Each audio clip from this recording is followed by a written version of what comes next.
logika tentang rame-rame nasab. Rame-rame nasab. Ngeten. Lamun enek wong Jogja.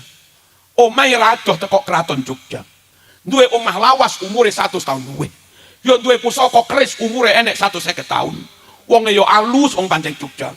Wonge berperadaban darah biru pancen Jogja. Lamun wong ngono kuwi ngaku keturunane nasab Duriyae Sultan Hamengkubuwana, kan yo maklum to. Gitu. Bareng wong liya sukune beda, praupane yo beda, haru. Karaktere yo beda, gek ngaku-ngaku keturunane Hamengkubuwana. Dibuktekne karo tes DNA ra gelem. Lha kuwi berarti rada angel diterima to menawi. Ngene mangke. Nabi kuwi Arab. Nabi kuwi Makkah. Nabi kuwi sukune Quraisy. Nabi kuwi marganya Bani Hashim. Karakternya lemah lembut, jembar dodone, fatonah cerdas, wong yang ganteng sempurna. Lamun kados tiyang Said Maliki Mekah. Mekah padha Nabi, sukune ya Quraisy padha Nabi. Margane Bani Hashim ya padha Nabi. Dodone jembar, wong ya ganteng, alim.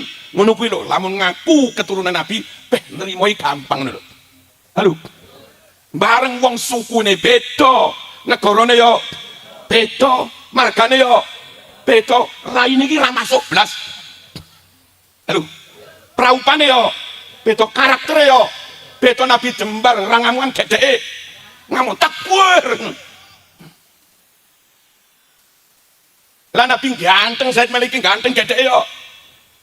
Dibuktekne karo tracking DNA ra gelem. Lah ngono kuwi dheweke kudu gelem ngakoni. Lek ora di lah ngono iki piye lho.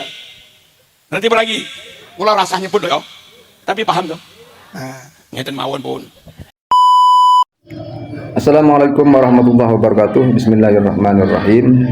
Hamdan wa syukranillah, salatu wassalaman ala Rasulillah sayyidina wa habibina Muhammad ibn Abdillah wa ala alihi wa ashabihi wa man walah, amma ba'du.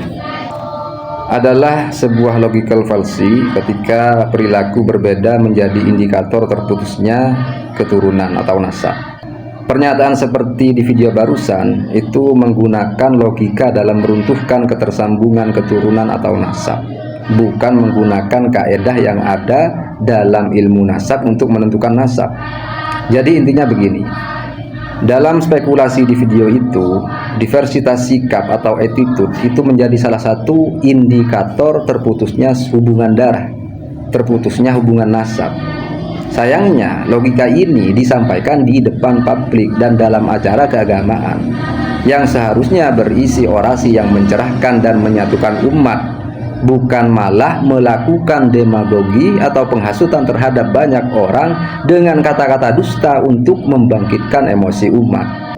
Maka jelas hal ini adalah merupakan logical fallacy, yakni kesalahan logika atau sebuah pola pikir atau argumentasi yang salah secara logika. Jadi penalaran yang sesat ini terjadi karena susunan premis yang ada itu tidak menghasilkan suatu kesimpulan yang benar. Kalau logika ini digunakan, maka efeknya bisa lebih ngeri, lebih parah daripada metode amatiran syarat kitab sejaman atau catatan sejaman yang selama ini didengung-dengungkan oleh kelompok pembatal nasab. Karena betapa sangat banyak perbedaan sikap antara anak cucu dengan para pendahulunya, dengan para leluhurnya. Ini tidak bisa dipungkiri karena sudah merupakan sunnatullah. Dengan logika salah begitu atau logical fallacy, maka Qabil bukanlah putra dari Nabi Adam karena perilakunya tidak sama dengan Nabi Adam, kan begitu. Oleh sebab itu, Imam Ibnu Hajar pernah menegaskan bahwa perbedaan sikap dan perilaku itu tidak bisa menafikan pertalian darah, tidak bisa dibuat untuk memutuskan nasab seseorang. Jadi Ibnu Hajar mengatakan, faman ulimat nisbatuhu ila alil baitin nabawi wasiril alawi la yukhrijuhu an dzalik azimu jinayatihi wala adamu diyanatihi wasiyanatihi. Siapapun yang diketahui nasabnya dari keluarga Nabi, itu tidak akan mengeluarkannya dari hal itu atau dari nasab itu, besarnya kejahatan yang dilakukannya atau diperbuatnya. Jadi kejahatan apapun, sebesar apapun, maupun ketiadaan pengetahuan keagamaannya dan penjagaannya, kurang lebihnya seperti itu terjemahannya ya, Jadi maksudnya, seburuk apapun perbuatan keturunan Rasulullah, selagi bukan kekafiran, maka itu tidak bisa menyebabkan nasabnya terputus dengan Nabi Muhammad SAW. Begitu juga, walaupun sekalipun keturunan Rasulullah itu minim ilmu agamanya, itu tidak bisa dibuat untuk menafikan nasabnya. Maka statement Ibnu Hajar ini sangatlah logis. Kenapa?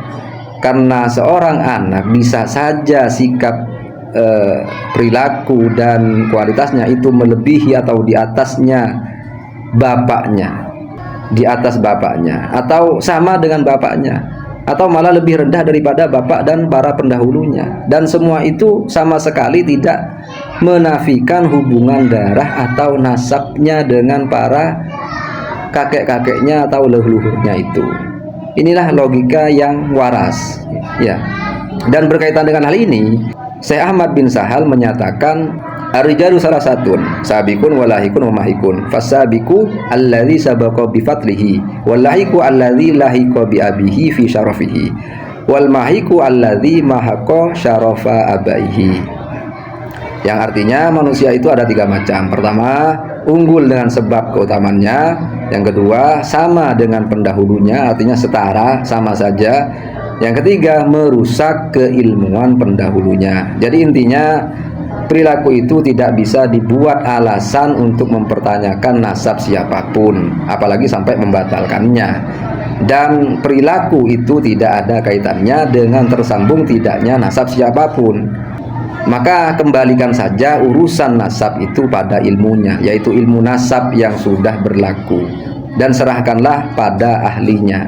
Bukan malah dengan logika-logika liar dan gak nyambung seperti mempertanyakan nasab gara-gara perilaku yang tidak baik, karena itu tidak ada dalam kaedah penentuan yang ada dalam ilmu nasab. Lucunya, ketika mengatakan Nabi Muhammad itu dari Arab, sedangkan yang mengaku keturunan Nabi itu tidak berwajah Arab, atau berstatement bahwa Nabi berwajah ganteng sedangkan yang mengaku bernasab pada Nabi itu tidak ganteng, maka pertanyaannya, bukankah rata-rata habaib itu berperawakan Arab dan rata-rata itu tampan-tampan ya?